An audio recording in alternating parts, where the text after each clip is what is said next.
Hello everyone, मेरा नाम अपराजिता है। मैंने क्लैट में फर्स्ट रैंक हासिल किया है 2020 में। और आज मैं आप लोग के साथ अपनी स्ट्रैटेजी शेयर करने जा रही हूँ और आप मुझे DKT पे देख रहे हैं। तो सबसे पहले बात करते हैं क्लैट में कितने क्वेश्चंस आते हैं। तो इस साल सिंस पैटर्न चेंज हुआ था तो इस बार 150 क्वेश्चंस आए थे और हर करेक्ट आंसर के लिए आपको 1 मार्क मिलता है। अगर आप क्वेश्चन जो अटेम्प्ट रॉन्ग करते हो तो आपको 0.25 मार्क्स कट जाते हैं। तो फिर कैसे आपको हर सब्जेक्ट के लिए प्रिपेयर करना है मैं आपको अब बताने जा रही हूँ। सबसे पहले हम लोग बात करते हैं क्वांटिटेटिव टेक्निक की। तो क्वांटिटेटिव टेक्निक में आपके इस साल 15 क्वेश्चंस आए थे। सो फॉर क्वांटिटेटिव के लिए आपका जो है बेसिक्स क्लियर होना चाहिए। जब तक आपके बेसिक्स क्लियर नहीं होंगे आप क्वेश्चन अच्छे से अटेम्प्ट नहीं कर पाओगे। तो फर्स्ट मैंने जो बुक रेफर की थी क्वांटिटेटिव टेक्निक के लिए वो 18 डेज वंडर और RS अग्रवाल थी। और मेरे कोचिंग इंस्टीट्यूट के बुक्स भी थे और मॉक्स भी। तो आप मॉक्स ज़्यादा से ज़्यादा प्रैक्टिस करो। मॉक्स बनाओगे आप जितना ज़्यादा उतने अच्छा आपकी प्रैक्टिस होगी। और फिर आप क्वेश्चंस को कितने, ये डिपेंड करता है कि आप जितने क्वेश्चंस हैं तो आप उस 15 क्वेश्चंस को आपको कम से कम टाइम में अटेम्प्ट करना है ताकि आपके मार्क्स भी आए और आपके जो टाइम है वो वेस्ट भी ना हो। तो आप छोटे छोटे ट्रिक्स भी लगा सकते हो ताकि आपका क्वेश्चन जो है जल्दी सॉल्व हो सके मैथ्स में। और फिर बात करते हैं अभी RC की। RC के लिए सबसे इम्पोर्टेंट रहता है कि आपका रीडिंग स्पीड जो है वो बहुत अच्छा होना चाहिए। आपके रीडिंग स्पीड अच्छे होंगे तो आप सारे क्वेश्चन अटेम्प्ट करेंगे। इनफैक्ट सिर्फ हम लोग रीडिंग कॉम्प्रिहेंशन में नहीं बल्कि लॉजिकल और लीगल में भी हमारे रीडिंग स्पीड बहुत डिपेंड करता है। जब तक हम लोग अच्छे से जल्दी नहीं पढ़ पाएंगे तो फिर बहुत सारे क्वेश्चन हमारे छूट जाएंगे। तो फिर रीडिंग कॉम्प्रिहेंशन के लिए मैंने जो न्यूज़पेपर पढ़ा था वो था द हिंदू और द इंडियन एक्सप्रेस। हिंदू के एडिटोरियल्स जो होते हैं बहुत ही ऑथेंटिक होते हैं और आपको वोकैबुलरी और करंट अफेयर्स और सारे सोशियो इकोनॉमिक पैसेजेस भी होते हैं जो कि हमारे लीगल के लिए और मैथ्स के लिए भी हेल्पफुल होते हैं। तो आप न्यूज़पेपर्स रेगुलरली पढ़ो। उसमें आप एक नोटबुक लेके बैठ सकते हो जब आप न्यूज़पेपर पढ़ रहे हो तो, ताकि आपको जो वर्ड्स जो हार्ड लगे या फिर आपको जो समझ नहीं आए वो आप उसको अपने नोटबुक में लिख लो और उसके साथ उस वर्ड्स के जो आपके सिनोनिम्स और एंटोनिम्स हो वो सब लिखो, नोट करो। और कोशिश करो कि आप जब बात कर रहे हो किसी से तो उन वर्ड्स को अपने कॉन्वर्सेशन में भी यूज़ करो। अगर आप अपने कॉन्वर्सेशन में भी उन वर्ड्स को यूज़ करोगे और करेक्ट तरीके से ग्रामर भी लगाओगे तो फिर आपके मेमोरी में वो हमेशा रह जाएगा और आपको जब सॉल्व करने पड़ेंगे क्वेश्चंस तो फिर आप इजीली कर पाओगे। तो ये आप वोकैबुलरी के लिए एक बुक आप रेफर कर सकते हो, वर्ड पार मेड इजी। उसमें काफ़ी अच्छे वर्ड्स दिए हुए हैं, आप लोग याद कर सकते हो उसको। और मॉक्स दो, ज़्यादा से ज़्यादा मॉक्स दो क्योंकि क्लैट में सिर्फ प्रैक्टिस ही आपका हेल्प कर सकता है आगे बढ़ने के लिए। फिर बात करते हैं लीगल रीजनिंग के लिए। लीगल रीजनिंग में बहुत इम्पोर्टेंट है कि आप जो आपके पैसेजेस दिए हुए हैं आप उसको सही तरीके से समझ रहे हो या नहीं। जब तक आप सही तरीके से समझोगे नहीं पैसेज क्या बोलना चाह रहा है, क्या ऑथर इम्प्लाई कर रहा है, तो फिर आपको प्रॉब्लम हो सकती है। तो आप ज़्यादा से ज़्यादा उसके कॉन्सेप्ट समझो, उसको बनाओ। जितने ज़्यादा क्वेश्चंस आप बनाओगे उतनी अच्छी आपकी होल्ड बनेगी लीगल में। और सेम चीज़ लॉजिक में भी डिपेंड करता है। आपको सारे क्वेश्चंस और सारे पैसेजेस को सही तरीके से इंटरप्रेट करना है। जब आप सही तरीके से इंटरप्रेट करोगे तो आप सारे क्वेश्चंस अच्छे से अटेम्प्ट कर पाओगे। अगर आप कोई पैसेज गलत इंटरप्रेट करते हो तो उस पैसेज से आपके जितने भी क्वेश्चंस आए हैं वो आप सब गलत कर दोगे। तो फिर आपको ध्यान रखना है कि आप सही तरीके से कर रहे हो नहीं। उसके लिए आपको क्या करना होगा कि आप मॉक दो, मॉक को एनालिसिस करो, देखो कि आप जो आपने रीजनिंग लगाया है, जिस तरीके से आप इंटरप्रेट कर रहे हो, क्या वही आपके जो एनालिसिस में दिया सेम है। अगर नहीं है तो आप देखो कि आपके ने कहाँ गलती की है, देखो कि आप किधर छूट रहे हो, किधर आपका जो आपने लगाया है वो क्यों नहीं है, ऐसा क्यों है। जब अपने आप को खुद को क्वेश्चन करोगे तो फिर आपको रियलाइज होगा कि अच्छा वो ये बात है। तो फिर आप अगले टाइम जब मॉक दोगे तो उस पर वर्क कर पाओगे। आप एक कॉपी लेके रखो जिसमें कि आप हर मॉक का एनालिसिस लेके रखो। देखो कि आप किस टॉपिक में छूट गए, किस टॉपिक में आपने गलती करी या फिर किस सब्जेक्ट में आपने सबसे कम स्कोर किया।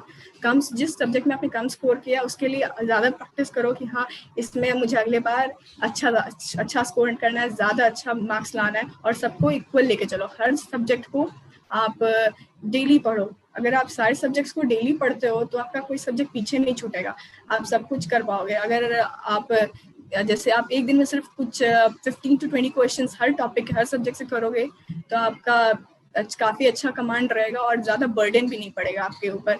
सारा सब्जेक्ट एक दिन में सारा ऐसा रहेगा।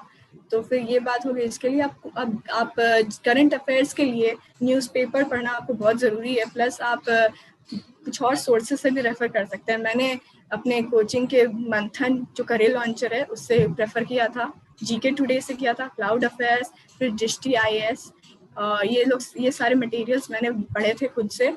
और मैंने साथ ही जो ये सब टॉपिक्स थे, अगर मुझे लगता था कि इन टॉपिक्स में कुछ जो क्वेश्चन है या कुछ पैसेजेस है कवर नहीं हो पा रहे हैं, तो फिर मैं वेब सर्च करती थी उन टॉपिक्स के बारे में और उस टॉपिक की सारी हिस्ट्री निकाल दी थी, या फिर इससे क्या क्या कनेक्टेड है वो सब लिखना ज़रूरी हो जाता है, क्योंकि आप गैस नहीं कर सकते हो क्या पूछ रहा है, तो आपको सब कुछ उसके बारे में जानना ज़रूरी है, क्योंकि क्लास में आप कुछ भी पूछ सकते हैं आपसे। तो आपको ये करना होगा कि आप सब कुछ उसके बारे में वेब सर्च कर लो हर टॉपिक से रिलेटेड, और जो कनेक्शन आपको लग रहा है उस टॉपिक से आप वो लिखते चलो। नोट्स बनाना काफ़ी इम्पोर्टेंट है जनरल नॉलेज और इसके लिए, और इसके लिए ये सब बहुत इम्पोर्टेंट, तो आप ये कर सकते हो। और टाइम शेड्यूल आपके लिए बहुत इम्पोर्टेंट, जब तक आप टाइम शेड्यूल नहीं बनाओगे तब तक आप अच्छे से कर नहीं पाओगे प्रैक्टिस। आप एक दिन में आप जितने भी घंटे आपको कंफर्टेबल होता है उतने घंटे पढ़ो, लेकिन आप जितने घंटे पढ़ रहे हो आप ध्यान से पढ़ो, फुल कंसंट्रेशन से पढ़ो। तो सबसे पहले आप डिसाइड कर लो कि आपको क्या करना है, अपना प्रायोरिटीज़ जो है वो डिसाइड कर लो। जैसे कि आप एक दिन ले लो, जैसे कि आप संडे को बैठो, संडे को जो वीकडे है उस दिन आप प्लान कर लो कि आपको पूरे वीक, अगले पूरे वीक क्या करना है। डिसाइड कर लो कि मुझे ये सब्जेक्ट्स में ये टॉपिक्स कवर करने हैं इस पूरे वीक में, और फिर उस अगले दिन के लिए जो है उस दिन के मतलब जैसे आज हो गया मंडे, तो मंडे के लिए आप लिख लो कि ये मुझे आज कंप्लीट करना है, तो अगले दिन मुझे ये करना है। तो अगर आप एक चीज़ फिक्स रखोगे कि आपको ये सब चीज़ कंप्लीट करना है, तो फिर आप टारगेट लेके चलो और ख़त्म करो सब कुछ। जैसे आप सबसे पहले स्टार्ट कर सकते हो कि मुझे सारे, अगर कोई 11th स्टैंडर्ड में अभी स्टार्ट कर रहा है पढ़ाई अपना, तो आप वो करो कि सारे अपने जो अंडरस्टैंडिंग है टॉपिक के वो क्लियर करो, जो कॉन्सेप्ट है वो क्लियर करो, फिर उसके बाद आप स्टार्ट करो उसका रिविजन, फिर देन यू स्टार्ट टेकिंग मॉक्स।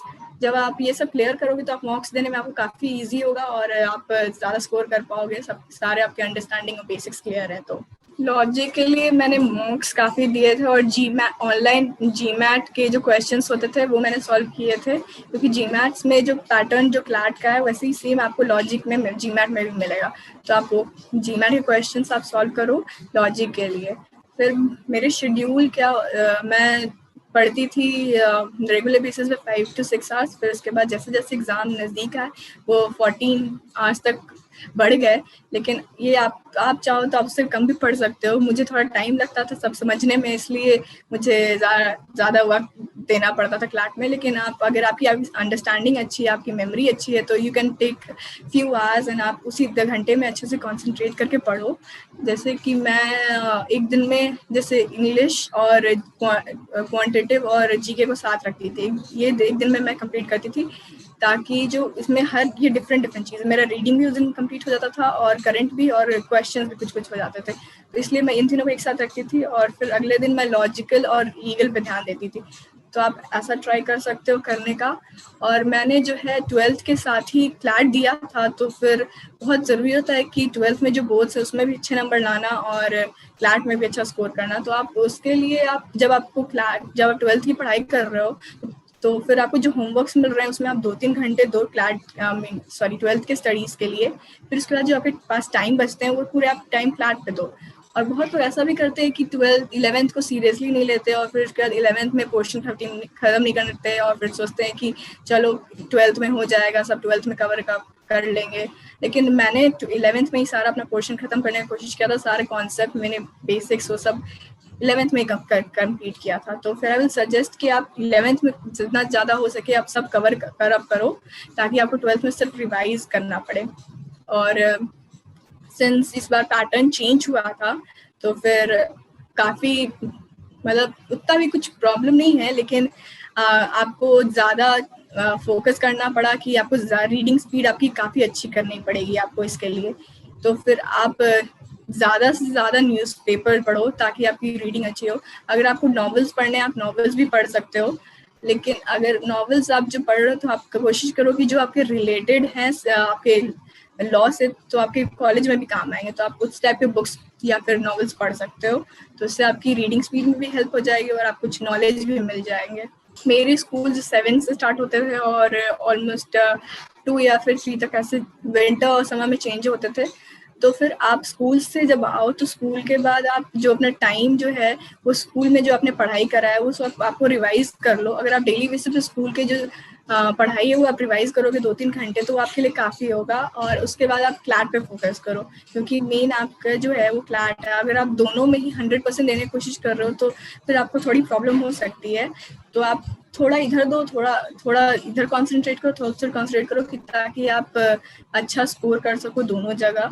और आप कोशिश करो कि ज़्यादा से ज़्यादा आप प्रैक्टिस करो। जब तक आप ज़्यादा प्रैक्टिस नहीं करोगे तब तक आप अच्छे स्कोर नहीं कर पाओगे। और कोचिंग जाना आप ज़्यादा इम्पोर्टेंट भी नहीं है, आप ऑनलाइन क्लासेस ले सकते हो। मैंने कोचिंग ज्वाइन करा था करियर लॉन्चर में, और उसके सारे मटेरियल्स काफ़ी मेरे लिए हेल्पफुल थे, क्योंकि मैंने ज़्यादातर उसी से रेफर करा है और ऑनलाइन मटेरियल से। तो फिर आप कोचिंग नहीं जाते हो तो दैट्स नॉट एन इशू, आप ऑनलाइन मटेरियल खरीद लो या फिर ऑनलाइन बुक्स आपको मिल जाएंगे PDF के फॉर्म में, तो आप वो खरीद के पढ़ सकते हो। और कोशिश करो कि मॉक्स जो है आप ज़्यादा से ज़्यादा खरीदो, क्योंकि मॉक्स जो है आपके हेल्प करेगा प्रैक्टिस करने में काफ़ी हद तक। और आपको टाइमिंग मेंटेन करना बहुत ज़रूरी है। तो मैंने टाइमिंग मेंटेन करने के लिए डिफरेंट सेक्शनल टेस्ट दिया था, जिसमें कि हर सेक्शन के अलग अलग टेस्ट होते थे।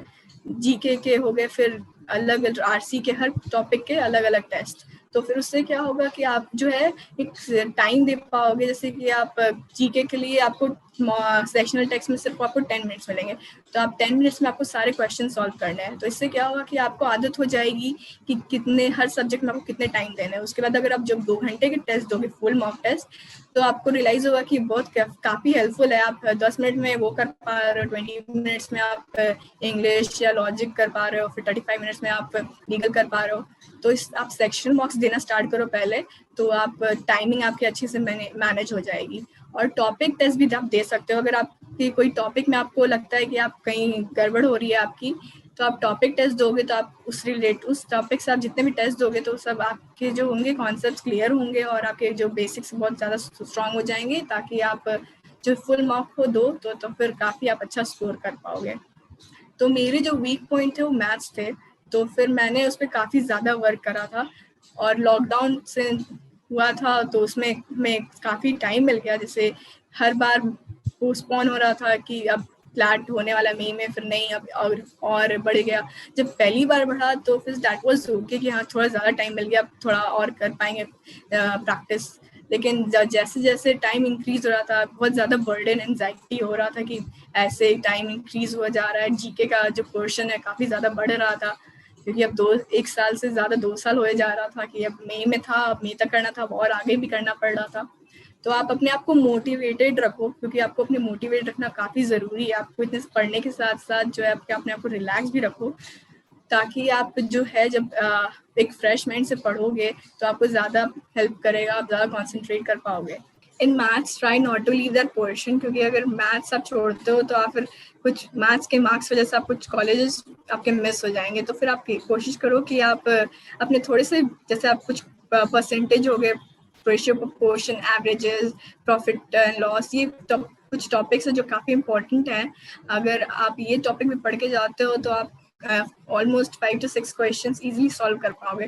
तो आप कोशिश करो कि कुछ ही टॉपिक्स पढ़ लो आप, अगर आपके वो सेक्शन वीक है तो, और आप इजीली एक अच्छा स्कोर करोगे और आप आगे बढ़ सकते हो। आपको कोचिंग मटेरियल्स ज़रूरी नहीं है कि आपको कोचिंग ज्वाइन ही करना है, तो आप ऑनलाइन क्लासेस जो हैं आप ले लो। आप कुछ टेलीग्राम के ग्रुप्स ज्वाइन कर लो, टेलीग्राम के ग्रुप्स में कुछ क्विजेस कंडक्ट करते हैं ये लोग, तो आप उन क्विजेस को रेगुलरली आप उसमें पार्टिसिपेट करो और क्वेश्चंस उनके देखो कि कैसे क्वेश्चंस आ रहे हैं। इवन यूट्यूब पे यू हैव मैनी वीडियोस, अपने टॉपिक से रिलेटेड आप सर्च कर लो, देख लो कि कैसे वो लोग समझा रहे हैं। और बहुत लोग कोशिश करते हैं कि हर टॉपिक, हर सब्जेक्ट्स के काफ़ी ज़्यादा बुक्स रेफर करने के लिए। आपको ज़्यादा बुक्स रेफर करने की ज़रूरत नहीं है। आपको अगर आपके जो पास जो एक पर्टिकुलर बुक है उसे समझ नहीं आ रही, तब आप रेफर कर रहे हो तो काफ़ी हेल्पफुल होगा। लेकिन अगर आपको समझ में आ रही है और आप बहुत सारे कोशिश करते हो इधर से पढ़ लो उधर से पढ़ लो, तो फिर ज़्यादा बेनिफिट नहीं मिलता आपको इससे। अगर आपको प्रैक्टिस करनी है तो you can refer many books you want, but आपको अगर समझना है तो आप एक ही बुक से अच्छे से समझो, क्योंकि हर बुक्स में अलग अलग कॉन्सेप्ट देते हैं, तो आपको कंफ्यूज कर सकते हैं। कि try to refer to limited number of works और आप उसी से अच्छे से करो। अगर आप उसी से अच्छे से करोगे तो फिर ज़्यादा हेल्पफुल होगा। Try to practise mocks every day and mocks देना बहुत ज़रूरी है और उससे ज़्यादा ज़रूरी है कि आप उस मॉक्स के एनालिसिस करो।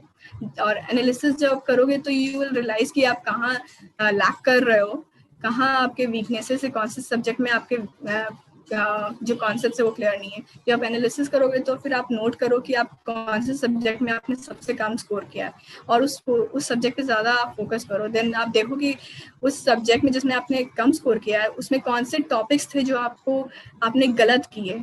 जब आप पता करोगे कि आपके उन टॉपिक्स में गड़बड़ हुए हैं तो आप उन टॉपिक्स के टेस्ट दो पर्टिकुलरली और कोशिश करो कि ज़्यादा से ज़्यादा आप स्कोर कर पाओ अगले टाइम। अगर आपको जिस कम मार्क्स आए एक मॉक में तो इसका आप डीमोटिवेट मत हो, आप उसको एक एज ए मोटिवेशन लो ताकि आप सोचो कि इस बार मुझे कम आया है तो मुझे अब कुछ भी करके अब अगले मॉक में ज़्यादा स्कोर करना है। एज ए मोटिवेशन लो और आप और ज़्यादा मेहनत करो ताकि आप अगले बार और अच्छा स्कोर करो। अगर आपको अच्छे स्कोर आ रहे हैं तो आप ओवर कॉन्फिडेंट मत हो, उसको आप एज अ टारगेट लेके चलो कि इतने स्कोर आए हैं, मुझे अब और उतना ही मेहनत करना है और उतना ही मार्क्स लाना है और उससे भी ज़्यादा लेके आना है।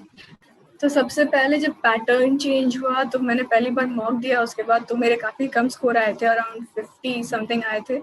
तो मुझे लगा कि क्या होने वाला है, इतना खराब स्कोर है। फिर उसके बाद पहले मॉक्स में इतने अच्छे आ रहे थे, पैटर्न चेंज कर दिया, काफ़ी डीमोटिवेटिंग था वो। फिर मेरे पेरेंट्स से समझाया कि ये हम लोग को मतलब ज़रूरी है कि अब ये तुम्हारे जो मार्क्स है वो एज अ मोटिवेशन लो और उसको देखो कि अगर इतने कम स्कोर आए उसको कैसे इम्प्रूव करने हैं, उसका एनालिसिस करो, देखो कहाँ तुम्हारे छूट रहे हैं मार्क्स, वो सब देखो। फिर उसके बाद आगे प्रैक्टिस करो कैसे क्या करना है। फिर मैंने उस मॉक के बाद काफ़ी ज़्यादा मेहनत करी। फिर उसके बाद मार्क्स मेरे जो ग्रेजुअली अच्छे इंक्रीज करते गए और हाईएस्ट स्कोर मैंने शायद 135 किया था एक मॉक में। और फिर उसके बाद सारे मॉक्स में मैंने अच्छे स्कोर किया। ऐसा नहीं था कि हर बार अच्छे ही स्कोर आ रहे थे, काफ़ी बार होता था कि बहुत कम स्कोर हो रहे थे, फिर रैंक काफ़ी नीचे जा रहा था। तो फिर मैंने एज अ मोटिवेशन लिया उसको, ऐसा नहीं कि मैं बैठ गई कि अब रो लेते हैं थोड़ा कि क्या होगा, मार्क्स कम आ रहे हैं। तो मैंने सोचा कि अब कम आ रहे हैं तो इस पर कैसे वर्क करना है, इस पर अब रोने से फ़ायदा नहीं होने वाला क्योंकि जो होना था वो हो गया। अब उस पर ज़्यादा वर्क करना है, कैसे मार्क्स इंक्रीज करना है, that should be the main focus. कैसे हम लोग पढ़ें कि अब कहाँ ज़्यादा वर्क करना है। तो फिर हर मॉक के बाद मैं देखती थी कि किस सब्जेक्ट में प्रॉब्लम हो रही है, वो सब्जेक्ट को मैं लिखती थी, उन टॉपिक्स को लिखते थे जिसमें प्रॉब्लम हो रहा है। और फिर उसके बाद उन टॉपिक्स के सारे जो स्टार्टिंग से मैं देखती थी कहाँ बेसिक्स, इसके फिर से मैं पढ़ती थी कैसे क्या होने वाला है और कहाँ मेरा गलत हो रहा है। कभी कभी सिली मिस्टेक्स हो जा रहे थे कि ये आते हुए भी जैसे कोई 4 ऑप्शंस दिए हुए, अब इसमें से 2 ऑप्शन में कंफ्यूजन हो रहा कि पहला वाला ऑप्शन होने वाला है कि दूसरा वाला होने वाला है। तो फिर इसमें एक प्रॉब्लम बहुत हो जाता था। फिर उसके बाद देखा कि छोटी सी पैसेज में छोटा सा पॉइंट जो होता है वो छूट जाने पर कंफ्यूजन हो रहा था। तो फिर मैंने कोशिश की कि जो पैसेज है उसको पढ़ने के साथ साथ एकदम अच्छी अंडरस्टैंडिंग होना काफ़ी ज़रूरी है। जब तक आप पैसेज को अच्छे से समझोगे नहीं और तब से अच्छे से एनालाइज नहीं करोगे तो आप जो है इसी तरह से कंफ्यूजन में आप पढ़ जाओगे कि क्या कौन सा ऑप्शन होने वाला है। तो try to understand the passage apart from reading the passage. आप उसको जल्दी रीड करोगे और आप समझोगे नहीं तो फिर कोई उसके से फायदे नहीं होने वाला। तो आप कोशिश करो कि जब आप पैसेज पढ़ रहे हो तो यू टेक अ पेन या फिर आप अपने फिंगर से ही यू कैन पॉइंट कि ये इम्पोर्टेंट है, इसको अंडरलाइन करो और आप आगे बढ़ो। और जब आप क्वेश्चंस पढ़ रहे हो तो यू कैन रेफर बैक। अगर आप अच्छे से पढ़ लोगे एक बार में तो फिर उसको ज़रूरत नहीं पड़ेगी। अगर आपके पैसेजेस काफ़ी लंबे हैं तो आप you can first refer to the question, उस पैसेज का क्वेश्चन वो आप एक बार देख लो। मेनली जब पैसेजेस लंबे आते हैं तो क्या होता है कि आप इजीली क्वेश्चन पढ़ के ना आप एक ग्लांस दे दोगे अगर आप पैसेज पे तो आप इजीली पढ़ के उसका आंसर कर सकते हो। तो उसमें आपको पूरी पैसेज पढ़ने की ज़रूरत नहीं पड़ती है। तो और ये आप कर सकते हो। फिर अगर आपके स्कोर्स जैसे कि मेरे रैंक कभी कभी 700 800 भी आ जाते थे तो फिर आपको सैड नहीं हो, आप उस पर वर्क करो, आपके मार्क्स इम्प्रूव हो जाएंगे, आपके रैंक इम्प्रूव हो जाएंगे। This is not the and, आप आगे बढ़ सकते हो और आपके मार्क्स इम्प्रूव हो सकते हैं। अब बात करते हैं कि कैसे अगर आपका आप चाहो तो आप कैसे क्या कर सकते हो कि आपके जो टॉपिक्स जैसे मैथ्स हो गए, मैथ्स के फॉर्मूलाज जो है बहुत इंपॉर्टेंट हो जाते हैं, तो you can make a sticky note, आप उसको स्टिक कर दो अपने टेबल पे या फिर अपने वॉल पे, ताकि आप जब भी वहाँ से आप क्रॉस करो तो आप देख, आपकी जो नज़र है उस पर फॉर्मूला पढ़े, ताकि आप उसको याद कर पाओ। आप जब देख रहे हो तो आपको सामने दिख रहा है, तो फिर इससे क्या होगा कि आपकी जो है मेमोरी में वो रह जाएगा और आप याद करते रहोगे फॉर्मूला जब भी आप वापस जाओगे। तो you make sticky notes of every subject, आप हर सब्जेक्ट के बना सकते हो, कोशिश करो।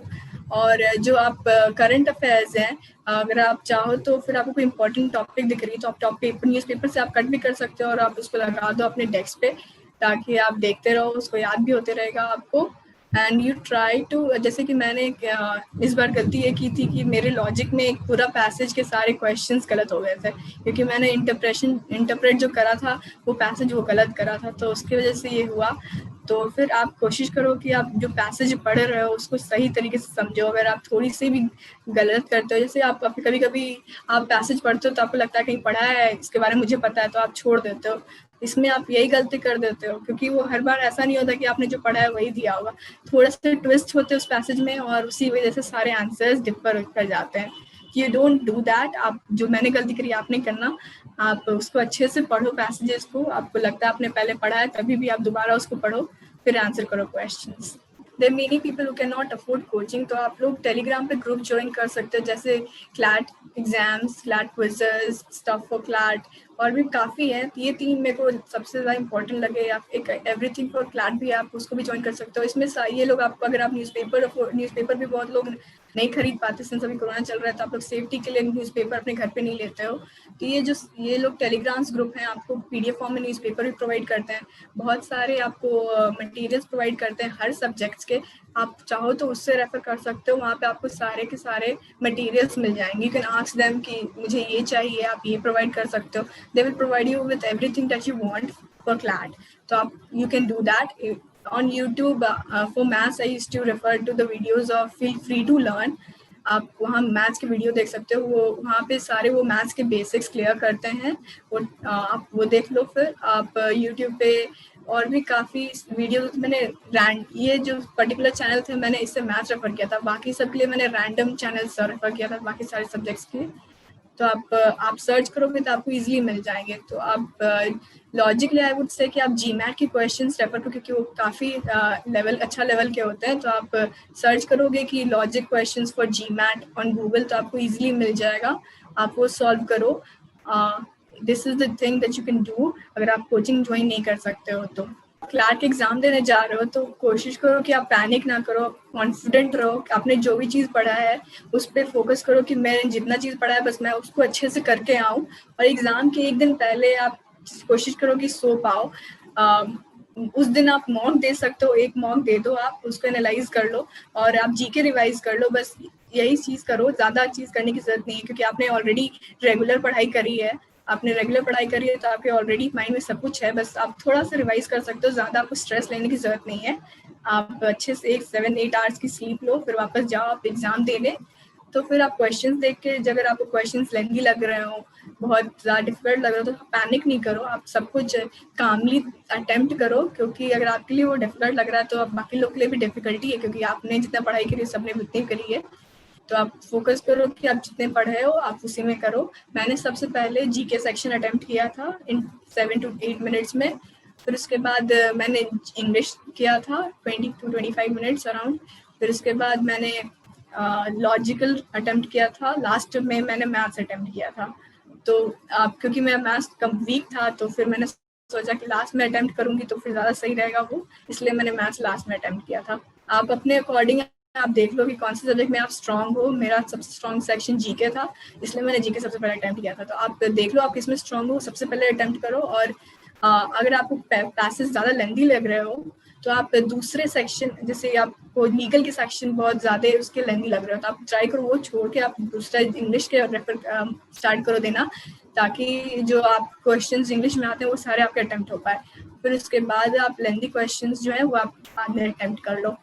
तो यू कैन डू दैट। और आप जितने भी क्वेश्चंस हैं उसको अगर आपको ज़्यादा देख रहे हो, आपको ज़्यादा टाइम लग रहा है, तो क्वेश्चन को छोड़ो और आप आगे बढ़ो, ताकि जो फिर आपकी जो टाइम जो है वो बच पाएंगे और अब जो आप ज़्यादा इन्वेस्ट करोगे टाइम, जो क्वेश्चन आपको नहीं आ रहे हैं, तो हो सकता है जो बाकी क्वेश्चन जो आपके आ रहे हैं वो छूट भी सकते हैं। तो you try to leave that question और आप आगे बढ़ सकते हो।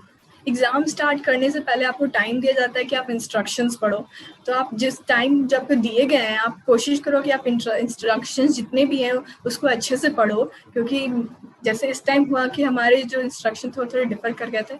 तो फिर आप कोशिश करो कि सारे जो इंस्ट्रक्शन आप अच्छे से पढ़ो, देखो जो आपको टाइम मिल रहा है आप उसमें पढ़ो इंस्ट्रक्शन। जैसे कि इस बार क्या हुआ कि क्लियर, और जब तक आपने कोई क्वेश्चन अटेम्प्ट किया तो आपने जो ऑप्शन सेलेक्ट करा है, फिर आपको बाद में लगा कि वो ऑप्शन नहीं, शायद दूसरा ऑप्शन होना चाहिए, फिर आपको क्लियर ऑप्शन पे करना था पहले, फिर आप सेलेक्ट कर सकते हो जो क्वेश्चन आपको बाद में सही लगा।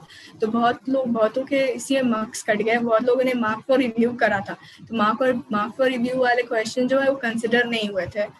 तो आप कि बहुत इंपॉर्टेंट है कि आप पहले इंस्ट्रक्शंस पढ़ लो, ताकि आप ये छोटी छोटी चीज़ जो है मिस ना करो। बहुतों के ऐसी 30 to 15 मार्क्स ऐसे ही चले गए थे इस वजह से। Try to read the instructions first, क्योंकि आपको उसके लिए टाइम दिया गया है, तो वाई टू वेस्ट टाइम, आप पढ़ लो उसी टाइम में। That's what you can do. तो आई वुड सजेस्ट कि आप सोशल मीडिया से आपको कट ऑफ होने की ज़रूरत नहीं है। आपको इंटरटेनमेंट भी मिलता है, लेकिन आप उसके साथ पढ़ाई भी कर सकते हो। जैसे बहुत सारे आप सोशल मीडिया पे अपने जो आपको टॉपिक समझ नहीं आ रही है उसके टॉपिक से रिलेटेड आप सर्च कर लो, उससे इंफॉर्मेशन ले लो। अगर आप बीच में पढ़ाई के बीच में ज़रूरी है कि आप ब्रेक भी लो, आप पढ़ रहे होते हैं 1.5 घंटे, फिर उसके बाद आपको रिलैक्स भी माइंड को करना ज़रूरी होता है, तो उस बीच आप सोशल मीडिया पे कुछ आप वीडियोस देख लो, मूवीज़ देख सकते हो। तो फिर उस सोशल मीडिया आपको टोटली अवॉइड करने की ज़रूरत नहीं है, आप पढ़ भी सकते हो उस पर और अपने एंटरटेनमेंट के लिए भी यूज़ कर सकते हो। तो मैंने भी कुछ सोशल मीडिया उतना अवॉइड नहीं किया था। मैंने जब ब्रेक्स होते थे मैं सोशल मीडिया को यूज़ करती थी, और पढ़ाई के टाइम भी ज़रूरत पड़ती थी उसकी। तो ऐसा कुछ नहीं है कि मैंने सोशल मीडिया छोड़ दिया था। मेरे साथ मैं क्लैट के जो पोर्शन थे वो 11th तक मैंने ख़त्म कर लिया था।